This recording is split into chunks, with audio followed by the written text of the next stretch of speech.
देखने वाले कृपया ध्यान दें, ये वीडियो सिर्फ मनोरंजन के हेतु से बनाया गया है। सो कृपया करके इसे अपने दिल पे, मन पे, दंगल पे, रानू मंडल पे, किसी पे भी ना ले, सिर्फ ह्यूमर की तरह ले। धन्यवाद। टॉपिक इज के अपने अंदर के टैलेंट को कैसे पहचाने। तो अगर किसी के पास में इस टॉपिक का या इस क्वेश्चन का जवाब है तो अपना हाथ ऊपर कर सकते हैं। मैं कहूंगा बोलने के लिए, फिर बोल सकते हैं। Sir sir sir sir sir sir मैं बताता हूँ सर। हाँ, उनको देना माइक। सर टैलेंट का मतलब ये होता है कि सर अबे टैलेंट पता है तो सिर्फ ये बता कि पहचानना कैसे है। एकदम इजी है सर। हर किसी में किसी ना किसी प्रकार का टैलेंट तो होता ही है, ये बात तो आप भी मानते ही होंगे, है ना? बिल्कुल। बस अब उस टैलेंट को कैसे पहचानना है, यही आपका सवाल है ना? हाँ, तो अपने अंदर के टैलेंट को कैसे पहचाने? सिंगिंग तो आती नहीं लेकिन गाना सुनता हूँ, क्रिकेट खेलता हूँ बट पहली बॉल पे आउट हो जाता हूँ, पबजी हाँ पबजी नहीं यार, पबजी भी नहीं, उसमें तो बाट मार के चले जाते हैं बे। कैसे पहचाने अंदर का टैलेंट? अबे जल्दी बोल, कल सुबह पनवेल निकलना है। सर अपने अंदर का टैलेंट पहचानना भी एक तरीके का टैलेंट ही होता है, और ये टैलेंट हर किसी के पास नहीं होता। सर आप समझ रहे हो ना मैं क्या कहना चाहता हूँ?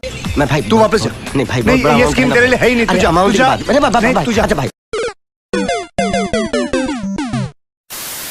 लेडीज एंड लेडीज, आज हम देखने वाले कुछ ऐसे टैलेंटेड लोग जिन्होंने अपने टैलेंट के बम पर अपने टैलेंट के दम पर Guinness book of world record अपने नाम दर्ज करवाया है। और उनका यह हैरत अंगेज और अविश्वसनीय टैलेंट देख के आपके मुंह से सिर्फ एक ही वर्ड निकलेगा, क्या? तो चलिए देखते हैं।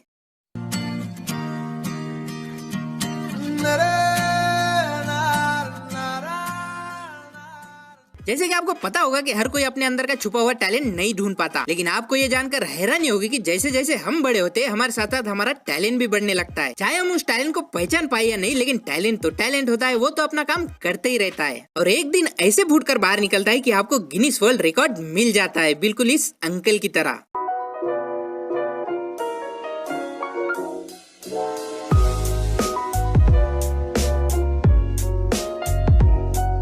इस अंकल से मिले, इनका नाम है राधाकांत बाजपेयी जी। इन्होंने अपना बॉलीवुड डेब्यू तारे जमीन पर मूवी से किया था, और क्या बखूबी से अपना रोल निभाया था। ओए होए होए होए, मानना पड़ेगा। अरे भाई ये वो नहीं है, बस कान के बाल सेम है, बाकी आदमी अलग अलग है। अरे हाँ यार, सॉरी। तो ये है राधाकांत जी। जैसा कि आप देख रहे होंगे कि इनका टैलेंट छुपा ही नहीं छुपता, और यही रीजन है कि गिनीज बुक वालों ने 7 समुद्र पार इस अंकल का टैलेंट नंगे हाथों रंगे हाथों पकड़ लिया। और इनके ये कान वाले रेशमी जुल्फे देखकर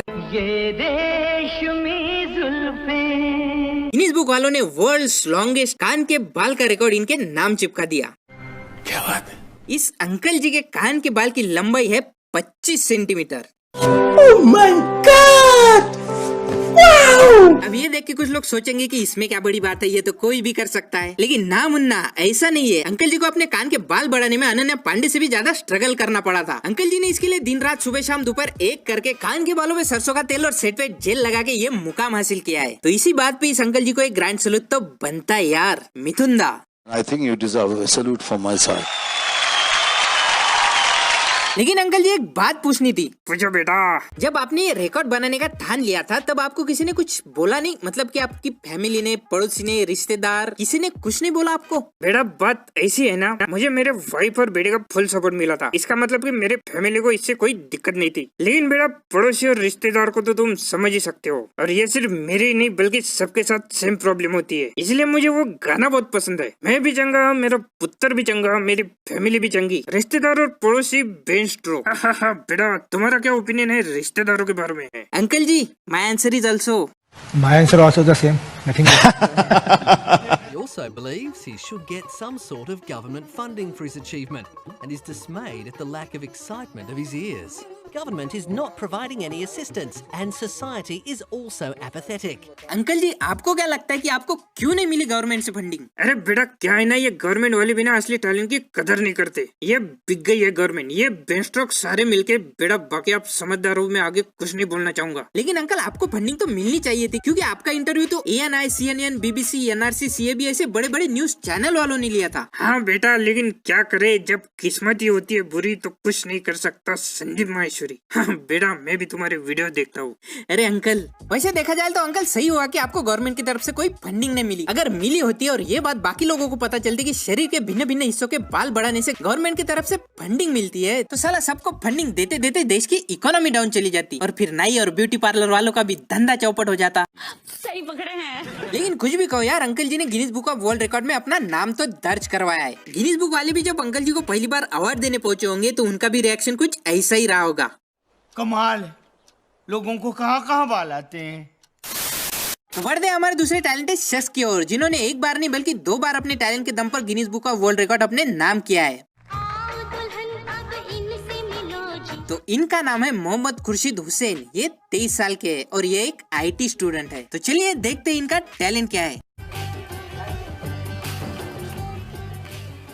My name is Mohammad Khurshid Hussain. I'm 23 years old and I'm a student of information and technology. I come to know that there is a record existing which stands on 1 minute 33 seconds. So I look forward for the record. I practice for more than 2 years for that feat, and finally I break the Guinness World Records by using my nose. देखो, God अल्लाह और भगवान ने हमें सोच समझकर कुछ चीजें दी है। खाने और धोने के लिए 2 अलग अलग हाथ दिए हैं, सांस लेने और खुशबू बदबू को फील करने के लिए नाक दिया है, चलने भागने दौड़ने और 100 मीटर हर्डल्स में हिस्सा लेने के लिए पैर दिए है, बाल बढ़ाने के लिए कान सुनने के लिए कान दिए है। लेकिन इन भाई साहब को तो कुछ अलग ही करना था। मतलब कि जो काम हाथ से हो सकता है वो इनको नाक से करना है। ये कैसा टैलेंट हुआ भाई? हाथ का काम नाक से कर रहे हो, अगर सच में टैलेंट दिखाना ही है तो नाक का काम हाथ से करके दिखाओ ना। नाक से तो टाइपिंग कर लिया, अब हाथ से सांस लेके दिखाओ। नहीं, मुझे जानना है कि उस दिन ऐसा क्या हुआ था कि जब आपने हाथ छोड़ के नाक से टाइपिंग करना शुरू किया था। अरे छोड़ो ना भाई, बहुत लंबी कहानी है। पेशेंस है हम में, आप शुरू हो जाओ। अरे ज्यादा कुछ खास नहीं था। मैं एक कंपनी में काम करता था। उस कंपनी में मुझे क्लाइंट्स को मेल भेजने होते थे। तो एक दिन मैं खाना खा रहा था, तब मुझे बॉस का कॉल आया और वो बोले कि ये क्लाइंट को अर्जेंट मेल भेजना है, तो तुम जो कुछ भी अभी कर रहे हो वो सब कुछ छोड़ के क्लाइंट को जल्दी से एक मेल भेज दो। तो मैं तो खाना खा रहा था, तो मैं खाना खाते खाते उठा और पीसी के पास चला गया। तो दिक्कत ये हुई कि मैं खाना खाते खाते उठा तो एक हाथ छूटा था, तो उस पे खाना लगा था और लेफ्ट हैंड से मुझे टाइपिंग नहीं आती। तो इसलिए मैंने अपना दिमाग लगाया और नाक से टाइपिंग करना शुरू किया। And guess what,